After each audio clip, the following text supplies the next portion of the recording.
Dostlar, туганнар, сәлам сезгә Кырым якларыннан. Килдек авыз итәргә диңгез деликатеслардан менә шушындай пьяная устрица дип аталган кафега. Әйдәгез хәзер керәбез, менюны сайлыйбыз. Меню дигәннән мин сездән телеграмда сораган идем, менюны күрсәткән идем һәм сез нәрсәне дән авыз итәргә киңәш итәсез, ә нәрсәдән юк. Әйдәгез, башладык.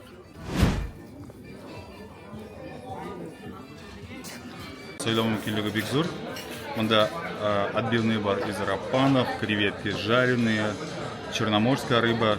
Что тебе здесь приглянулось? Ну, мидии, однозначно, кастрюлька и подача. И они тут самое прикольное, что эти мидии с фермы, которая в 2 километрах отсюда. И они каждое утро доставляют, и в этом вот вся фишка ресторана. И устрицы тоже. Вот, но я устрицы. Siz аңласын өчен, сез күрсен өчен, мин шушы устрицаны алырга батырчылык итәм. А ты ради контента попробуешь устрицу? Нет? Ну ладно, давай, я на себя возьму. Нет, я не хочу тратить деньги, я лучше вот... Я знаю, что мидии мне нравятся, и мне нравятся креветки, и отбивные из рапана, и рыбу с удовольствием. А вот устрицы не мое. Где только я их не пробовал. Я не могу это понять. Где пробовал? Ну где на всяких, на презентациях, на велкомах, где только и самые лучшие. Да. Китерделәр безгә тәлинкәләр һәм китерделәр карагыз әле менә монда. Бу чиләк. Бу чиләккә саласыз диде төрле чүпләрне. Диңгез деликатесларының кабыклары була. А какие бывают деликатесы, у которых есть скорлупа? Почти все же, да? Ну, устрицы, это вот самая классика. Рапаны. Но отбивная из рапанов будет без скорлупы. Зур түземсезлек белән көтәбез. Ашыйсы килә һәм сезгә дә бөтен эмоцияларны җиткерәсе килә. Хәзер карагыз әле тәлинкәсе шундый матур, бизәкле. Менә күрәсезме, монда диңгез тематикасы сурәтләнгән. Бик оригинальный. Аллага тапшырып башлыйбызмы дегустацияны. Беренче булып китерделәр устрицаны. Карагыз әле. Нинди матур ул. Лай читтән караганда. Китерделәр, монда ниндидер ташлар да бар, күрәсез бит. Устрицаның үзе менә шушындый кыяфәтле. Менә монда китерделәр лимон. Лимонның согын сыгып монда салырга кирәк. Бәяләренә килгәндә монда берничә категория да бар. Бар номер 4, номер 3, номер 1, номер 2 һәм алар зурлыгы буенча да аерыла һәм бәясе ягыннан да. Мин аласы идем, әйтәм, контент өчен иң арзаны алырмын дип. Ультра номер 4 230 сум. Ләкин миңа әйттеләр, калды бары тик элитный тора 460 сум. Һәм менә сез күрдегез инде элитный устрицаның ничек икәнлеген. Мин моның дөресен әйткәндә ашау тәртибен белмим. Әйдәгез белгечтән сорыйк, кылтаеп утыра бит төрле җирдә төрле устрицаларны ашаганым бар. Ну ее нужно как-то так выпить элегантно, но ты просто прикинь стоимость ужина, если ты хочешь просто плотненько поужинать устрицами элитными. Сколько таких ты белковых заточишь желешек? Ну, мне, я так понимаю, нужно использовать вилку. 20-30, наверное. Не, мне вилку нужно сейчас использовать, чтобы съесть. По-моему, нет. Нет, она прям...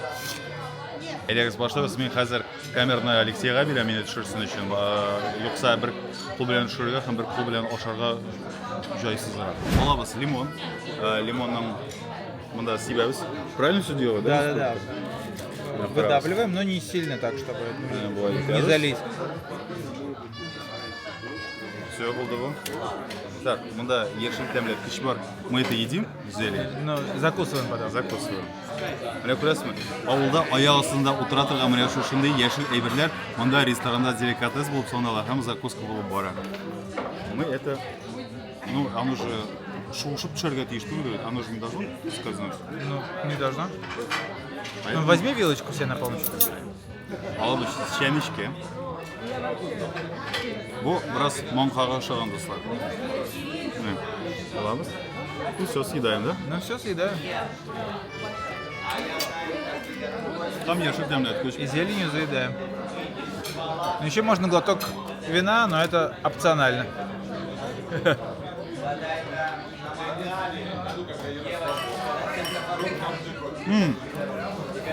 Бу борчакка охшаган.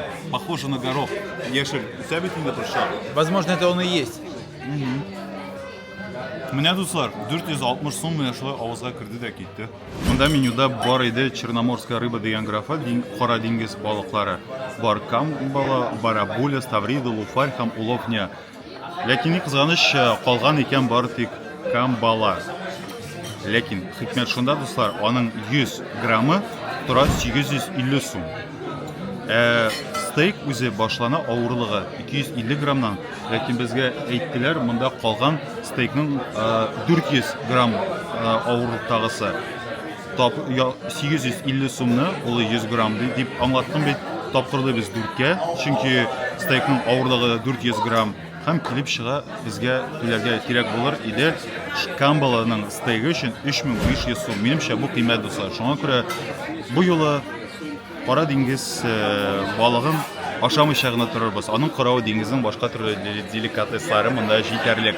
Хәзер ипләп кенә һәрберсе буенча мин сезгә дегустация күрсәтермен һәм шулай бәяләрен чыгарырмын. Яме алып килделәр мидий, ике төрлесе бар в чесночном соусе, да, сарымсаклы соуста и вино-чесночный соус. Винно-чесночный и сливочный. Еще сливочный. Хәзер карыйк әле ничегрәк кыяфәте икән бу мидийларның.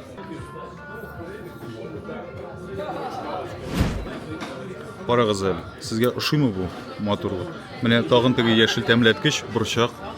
Һәр авыл бакчасында үсеп утыра торган. Бу мидийларны ничек итеп дөрес ашарга кирәклеге турында безгә Алексей сөйләячәк. Алексей, тебе слово. Вытаскиваем соус.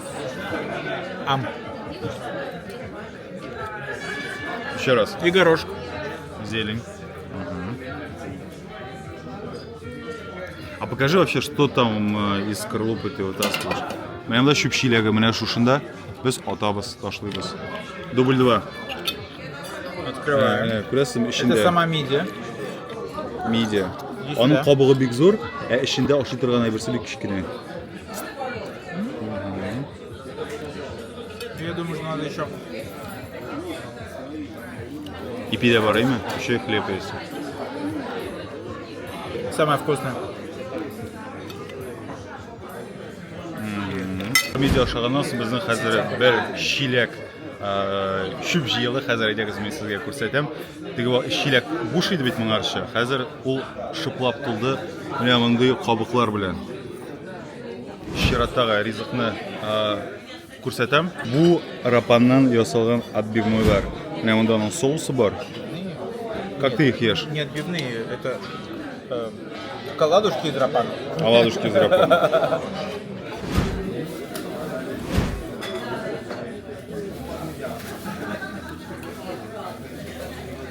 Безнең шушы ресторанга булган сәяхәт тәмам. Минем очракта бер генә тапкыр килеп ашый торган урын, кызык таба торган урын, ләкин мин монда көндә килеп ашамасыйм.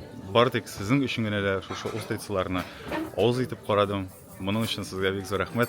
Әле Кырым буенча безнең сәяхәт озын булачак, кызык әйберләр күп булачак.